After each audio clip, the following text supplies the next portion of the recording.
You could dance or you can cry. Still the sun will shine on you.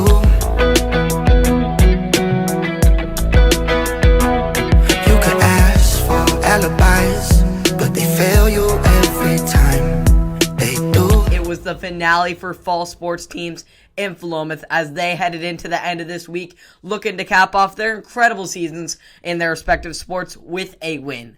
Starting off with the Warriors football team, who was looking for their 5th shutout of the season and redemption on former league rivals in the Sisters Outlaws.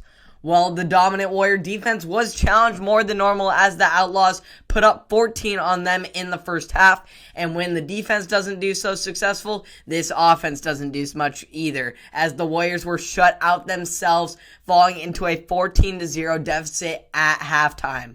But this Warrior team had grown since their game against Amity, and they were not going to give up just because they allowed another team to score points on them. The Warriors regrouped and came out with a purpose in the second half as they put together a 7-play, 62-yard drive that was filled with Jensen's legs and arm as the Warriors drove down to the goal line, where the drive was capped off by a rushing touchdown by one Jacob Williams. The Warriors defense then battled hard, holding the Outlaws scoreless the entire third quarter. Yet the Outlaws kicked the fourth off with a leaping touchdown by QB Griffin Gardner. Nevertheless, the Warriors team is a different team than years past.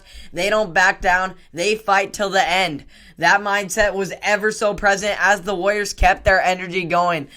Despite facing a 3rd and 11 on their own 9-yard line, Jensen stepped up in the pocket and threw one over the top to Isaac Lattin, who came down with the key grab to keep the drive alive.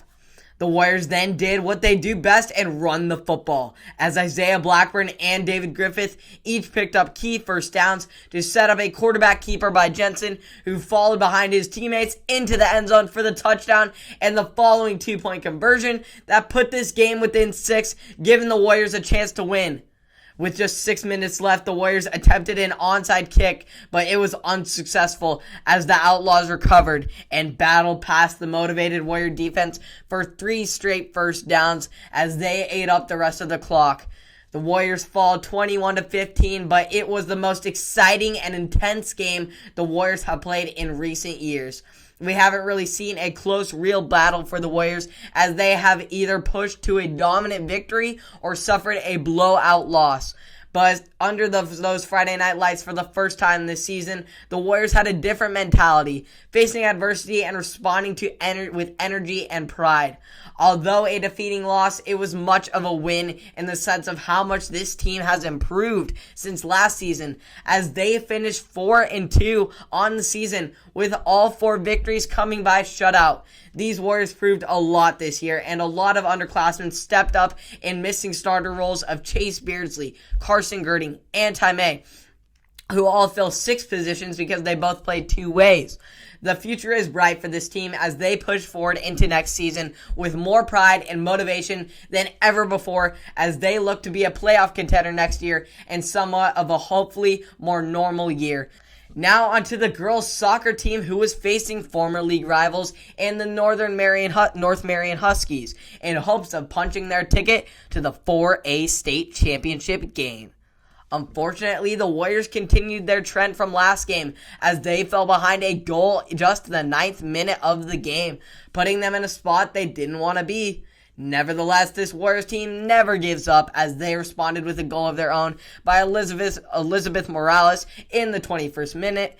In the second half, the Warriors were just pushed on their heels as the Huskies had 6 good looks at the goal, but the Warriors defense held their own as keeper Haley Couture had 4 saves while Mia Russ stopped the other 2 drives to help the Warriors survive the second half and head into OT, still tied up 1-1.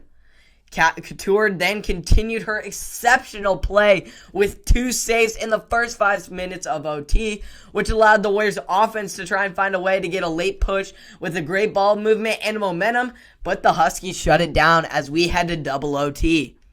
The Warriors offense kept their late OT push going in the second OT as they got good setups for Olivia Pittman and Reese Grube, but they wouldn't be able to finish, and neither would the Huskies, which forced the Warriors and Huskies to decide this game by version of penalty kicks. The Warriors were up first, but Pittman's attempt would hit off the top of the crossbar, while North Marion's Maya Hamack sunk one right in the top corner of the net. Rust then responded with scoring one to the left of the keeper, while Fairbanks then missed to the right. But then Kaylee Sadoff got it going again and would finish off the PKs with a shot to the upper right corner. However, the Huskies were too good on their PKs as they made all of them, outscoring the Warriors 4-2, which gave them the win by version of PK and sent the Warriors home with a devastating defeat after a hard-fought 100-minute game that just came down to those penalty kicks. Although this is a tough loss and the Warriors did not reach their ultimate goal of a state title, they still had a fantastic season going 9-2.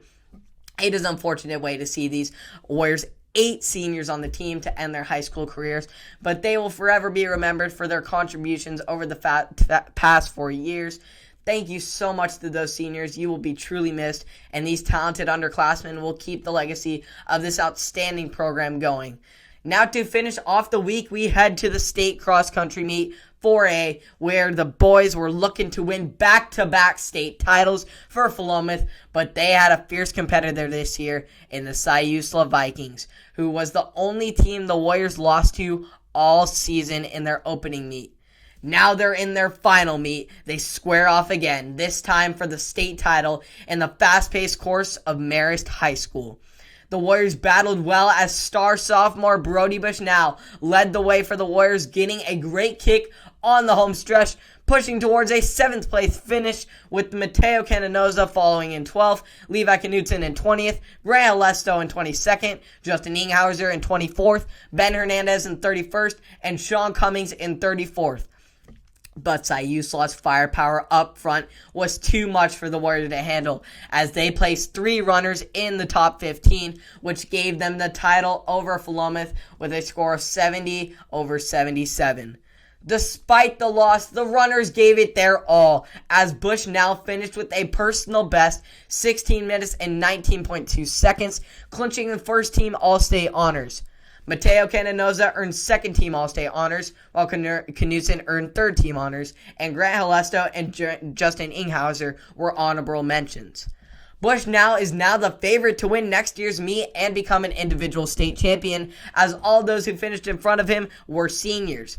The Warriors will take a big hit, losing 4 of their senior runners, but they will rebuild up through the underclassmen in this program. Although the seniors did not get the big trophy this year, trying to go back-to-back, no one will be ever able to take away the incredible legacy that they've left in that state title in 2019. So congratulations to all the incredible fall sports teams. They had great seasons despite the weird circumstances we are in this COVID-19 world. They all were very successful. Cross-country team won every meet besides that opener and the finisher in the state meet. And then the girls soccer team just came up short of that state title. Philomath football incredible strides in going 4-2 this year, having a first winning record in over 4 years, I believe. And it's just an incredible sight to see as these teams continue to improve, and these athletes are just getting better and better despite the odds being against them in the COVID-19 circumstances. But they don't care. It's sports. It all just comes down to sports and the heart of these athletes and this community in Philomath that we are surrounded by.